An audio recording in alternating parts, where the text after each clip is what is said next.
येत्या सोमवारी 30 डिसेंबरला येत आहे अमावस्या, म्हणजेच सोमवती अमावस्या. 30 डिसेंबर 2024 सोमवारी येते ही सोमवती अमावस्या, वर्षातील शेवटची अमावस्या. सोमवती अमावस्या ही सोमवारी असल्यामुळे याला सोमवती म्हटलं जातं. पितरांशी संबंधित ही अमावस्या आहे. या दिवशी पितरांना प्रसन्न केलं जातं. या दिवशी पितृदोष हे कमी करता येतात.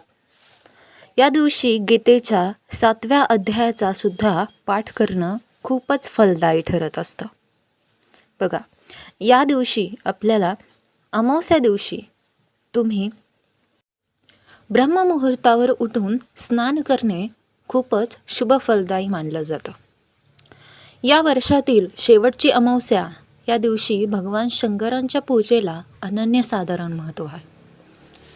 पंचांगानुसार 30 डिसेंबर 2024ला पहाटे सकाळी 4:01 अमावस्या ही सुरू होत आहे आणि दुसऱ्या दिवशीच म्हणजे 31 डिसेंबरला पहाटे 3:56 ही अमावस्या राहणार आहे. बघा, सकाळी पहाटेलाच ब्रह्ममुहूर्तावर अमावस्या सुरू होत आहे. जर या ब्रह्ममुहूर्ताच्या काळामध्ये पहाटे 4:01 जर तुम्ही स्नानविधी केला ब्रह्ममुहूर्तावर, तर ते खूपच तुमच्यासाठी फलदायी ठरणार आहे. जेव्हा आपण शंकरांची पूजा करणार आहोत, त्यामध्ये महत्त्वाचं आहे की आपण या दिवशी कोणतेही पान किंवा फूल अजिबात तोडू नये. तुम्हाला जर पूजा करायची आहे या सोमवती अमावस्येला, तर तुम्ही आदल्या दिवशी पान आणि फुलं तोडून ठेवा. आणि विशेषतः जेव्हा आपण शंकराची पूजा करतो, त्याचबरोबर श्री विष्णू व माता लक्ष्मींची पूजा करत असतो, तेव्हा तुळशीची पाने जेव्हा त्यांना समर्पित केली जातात, तर त्या अमावस्या दिवशी अजिबात तुळशीची पाने तोडू नका. तुम्हाला तुळशीची पाने तुम्ही अगोदरच काय करा, आदल्या दिवशी तोडून ठेवा. नंतर तुम्ही दुसऱ्या दिवशी ती वाहू शकता. किंवा जर शक्यच नसेल तर तुळशीची पाने जे विक्री करतात, जे विकायला बसतात, त्यांच्याकडून तुम्ही खरेदी करू शकता, पण स्वतः तुम्ही तुळशीची पाने तोडू नका. ठीक आहे. या दिवशी आपल्याला बघा, स्नानविधी उरकून मुख्य दरवाजावर स्वस्तिक काढायचं आहे. मुख्य दरवाजावर पाण्यामध्ये आपण गोमूत्र टाका, त्यानंतर थोडीशी हळद चिमूटभर टाका आणि मुख्य दरवाजा थोडासा स्वच्छ करून घ्या. ते हळदीचं आणि गोमूत्राचं पाणी त्याच्यावर शिंपडा आणि स्वस्तिक त्याच्यावर काढा. त्याचबरोबर उंबरठा पूजन पण या दिवशी तुम्हाला करायचंच आहे. या उंबरठा पूजनामध्ये हे जे काय साहित्य आहे की पाण्यामध्ये तुम्हाला गोमूत्र टाकायचं, हळद टाकायचे. हे टाकल्यानंतर उंबरा स्वच्छ धुवून घ्या या पाण्याने. त्यानंतर हळदीचा त्याच्यावर लेपन करा आणि यामध्ये हळदीचं लेपन झाल्यावर उंबरठ्यावर स्वस्तिक जरूर काढा. दही भाताचा उपाय आपण यामध्ये करणार आहोत. पितृंच्या दोषांवर मुक्ततेसाठी आपण हा उपाय करणं आपल्याला खूपच फलदायी ठरणार आहे.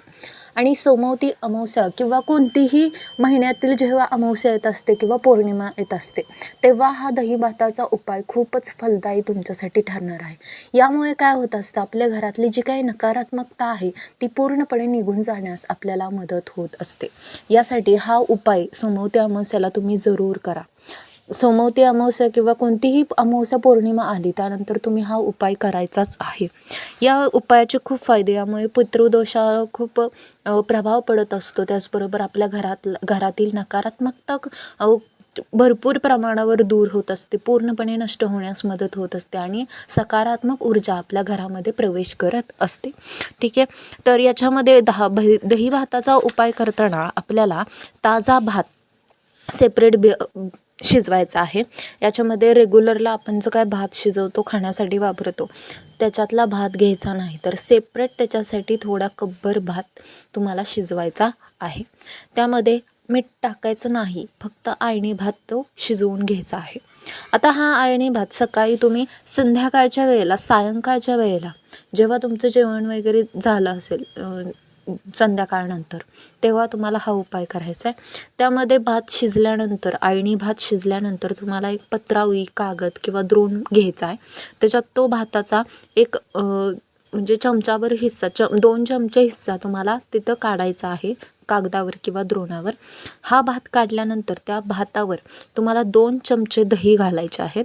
2 चमचे दही घातल्यानंतर ते द्रोण ते पत्रावळी किंवा जो कागद आहे तो आपल्या घराच्या दक्षिण दिशेला ठेवायचा आहे आणि राहिलेला भात हा तुम्ही घराच्या बाजूने पसरवू शकता. घराच्या बाजूने त्याच्यामध्ये दही आणि दूध मिक्स करून तुम्ही थोडं थोडं शितं घराच्या पूर्णपणे 4ही बाजूने ते शिंपडायची आहे.